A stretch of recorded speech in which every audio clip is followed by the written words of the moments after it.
Bem, pessoal, vamos de BTC no fim de tarde dessa quarta-feira, 20 de julho, agora na Espanha, 19 horas e 45 minutos, no Brasil, 14h45, meio da tarde aí no Brasil. Gente, a BTC promoveu a incursão de baixo para cima para dentro da nuvem de Shimoku. Vocês vejam que a metade do corpo real desse candle comprador aqui no Heikin Nash avançou para dentro da nuvem. Agora a primeira linha, né, a linha superior e a mediana do canal de Keltner estão promovendo a emborcadura de baixo para cima contra a nuvem. A terceira vai também agressivamente apontada para cima. O prognóstico é muito bom. No intraday, a BTC foi didática, vamos colocar assim, bateu lá na upper e foi buscar de volta a VWAP, chegou a ameaçar furar, mas travou na VWAP, que exerce uma força gravitacional brutal. Aqui quem assina a sala de sinais pegou bons sinais, fecharam todos no par USDT, ainda tem abertos no par BTC, mas enfim, lucraram bem.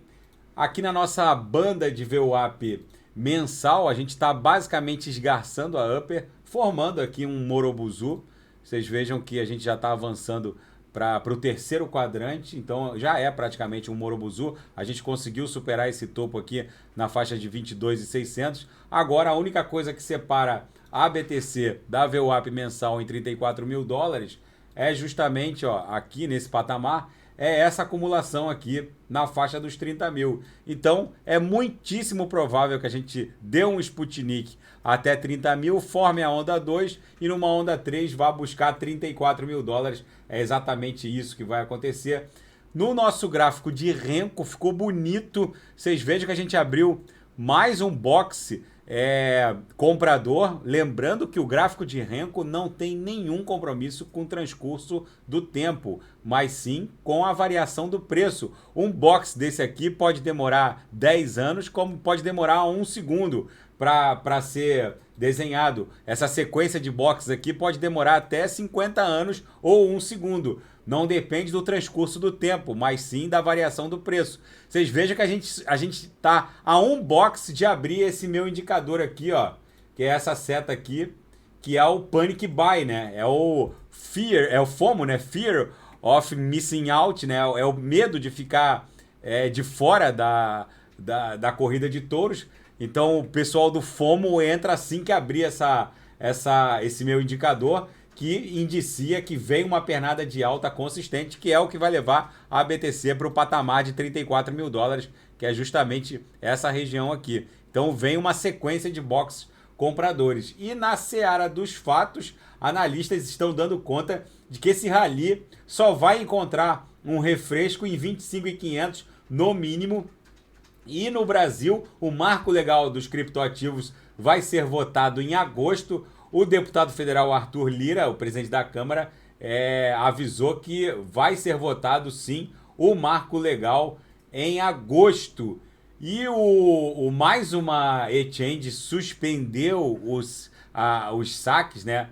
E a ZipMax, que alegou dificuldades nos seus parceiros de negócios. Enfim, esse efeito dominó ainda não terminou.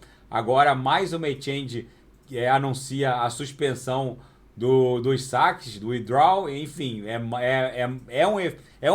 uma consequência daquele crash que a gente já havia reportado nos vídeos anteriores. Muitas CeFis e DeFis alavancaram operações de terceiros e isso está promovendo o efeito dominó, promovendo uma quebra em série de CeFis e DeFis. Por isso que eu reporto aqui no canal a necessidade da autocustódia, da gente deixar as nossas criptos dentro de wallets onde nós controlamos as respectivas chaves privadas. E o Vladimir Putin avisou que vai religar no Nord Stream 1, que é o gasoduto que abastece a Europa anglo-saxônica, principalmente França e norte da França e Alemanha. A Europa Latina, né, que é Espanha, Portugal, sul da França e Itália, são providas também por gasodutos que vêm do Marrocos, da Argélia, mas a Europa anglo-saxônica depende diretamente do Nord Stream 1.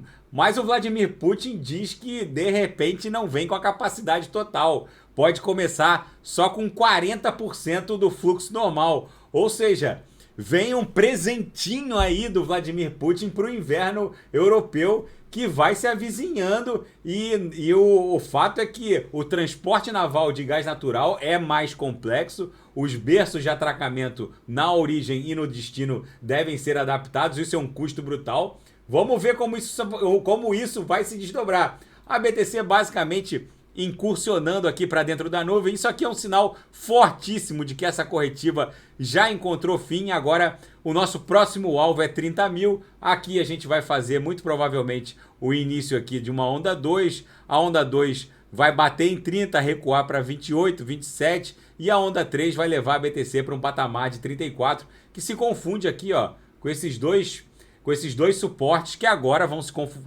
se comportar como resistências.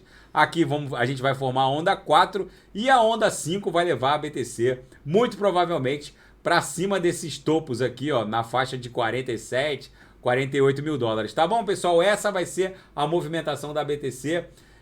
Hoje deu bons trades na sala. Enfim, fiquem com Deus. Se nada fugir do script, eu volto amanhã para analisar a própria BTC. E quem quiser sugerir alguma análise, é só colocar nas mensagens abaixo. Fiquem com Deus, até amanhã. Grande abraço.